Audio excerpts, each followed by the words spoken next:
Level 1. The lookout. The Plaza boss needs eyes everywhere. That's you. You're 15, sitting on a plastic chair outside an OXXO store in Culiacán. You have a burner phone, a Coke, and one job: watch the road. If you see military trucks, you text bird. If you see black SUVs with tinted windows, you text snake. That means rival cartel. You get paid $100 a week. Cash. No questions. The older guys don't talk to you. You're just furniture. But you're learning. The police drive by twice a day. They wave. They're on the payroll. The real threat is the Marines. They can't be bought. One day, a convoy rolls through. You freeze. You forgot to send the warning. 30 seconds later, your phone explodes. A man appears next to you. He doesn't yell. He just whispers, "Next time you sleep, we bury you in the desert." You don't forget again. Level 2. The transporter. You're 18. A man approaches you at a gas station. You know how to drive?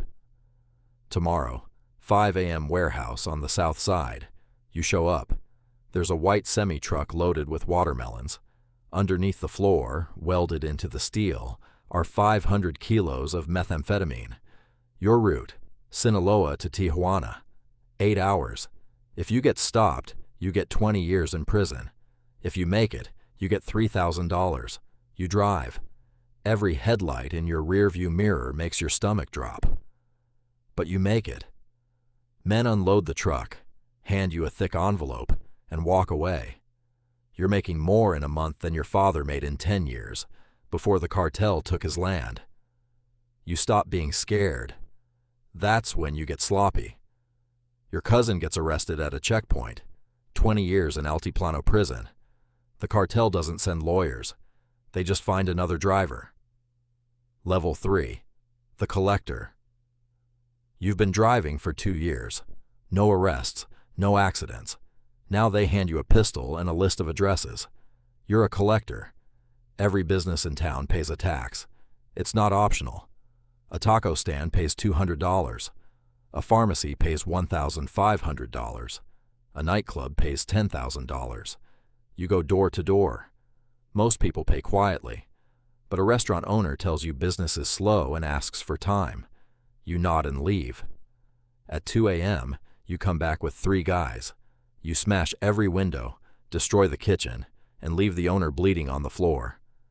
Next month, he pays double. You're making $2,000 a week. You buy a BMW. You buy your mother a house. She cries and hugs you, never asking where the money came from. But now you have a face. The police know you. Rival cartels know you. Every time you collect, you're an open target. Level 4. The cell leader. You're 25. You run a crew of 15 men.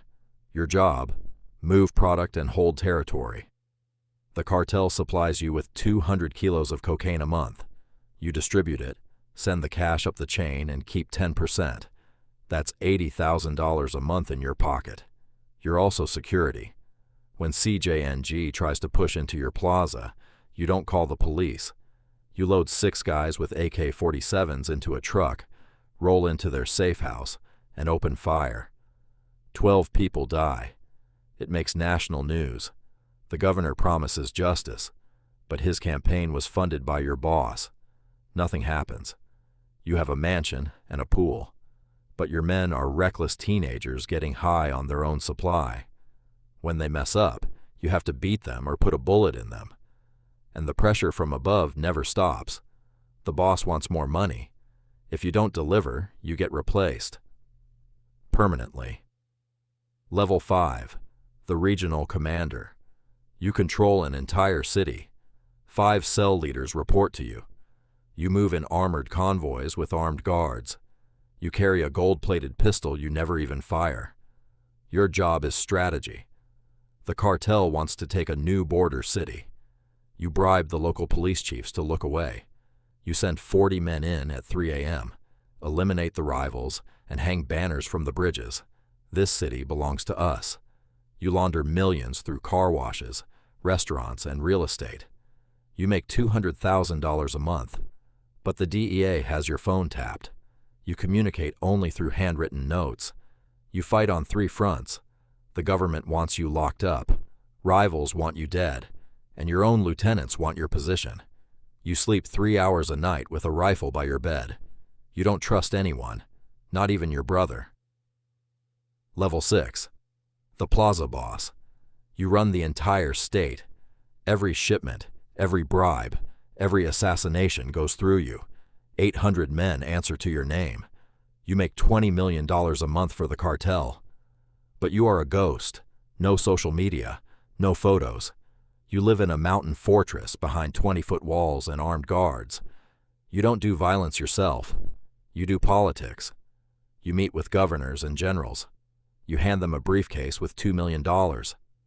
If they take it, they're yours. If they refuse, you destroy them. You manage submarines, border tunnels, and international supply chains. You make $1 million a week, but you live in a cage. You can't go to your daughter's wedding. You can't visit your mother's grave. Paranoia consumes you. You execute 2 of your closest bodyguards on suspicion alone. Better safe than sorry. Level 7. The Cartel Kingpin. You sit at the absolute top. You control a $3 billion global empire. You have cells in 15 countries. But you are the most hunted man on the planet. The U.S. has a $15 million bounty on your head. Special forces are actively tracking your voice. You move between safe houses every 2 days. You've had plastic surgery twice. Your own kids barely recognize your face. You sit in secret meetings with other capos to divide the country like a business deal. But peace never lasts. Greed takes over. A war breaks out. Hundreds die in the streets. And you realize you can never quit. If you retire, your own men will kill you because you know too much. You have all the power in the world, and you are trapped forever. Level 8. ADX Florence. They finally got you. Betrayed by your closest ally for immunity. You are extradited to the United States. ADX Florence, Colorado. 23 hours a day locked in an 8x10 concrete box. Concrete bed. Steel door. No windows. No sunlight. No bribery works here. No army can break you out. You had private jets and billions of dollars. Now you have 4 gray walls and the rest of your life to think about every person you killed to get here. Level 9. The Successor. Because the cartel never dies with the boss. The second your cell door slams shut, your son, your nephew, or your top commander steps into your place. The shipments continue. The money keeps moving. The bodies keep piling up. You weren't a king. You were just a cog in the machine. And right now, back in Culiacán, another 15-year-old kid is sitting outside a convenience store on a plastic chair, watching the road, waiting for his turn.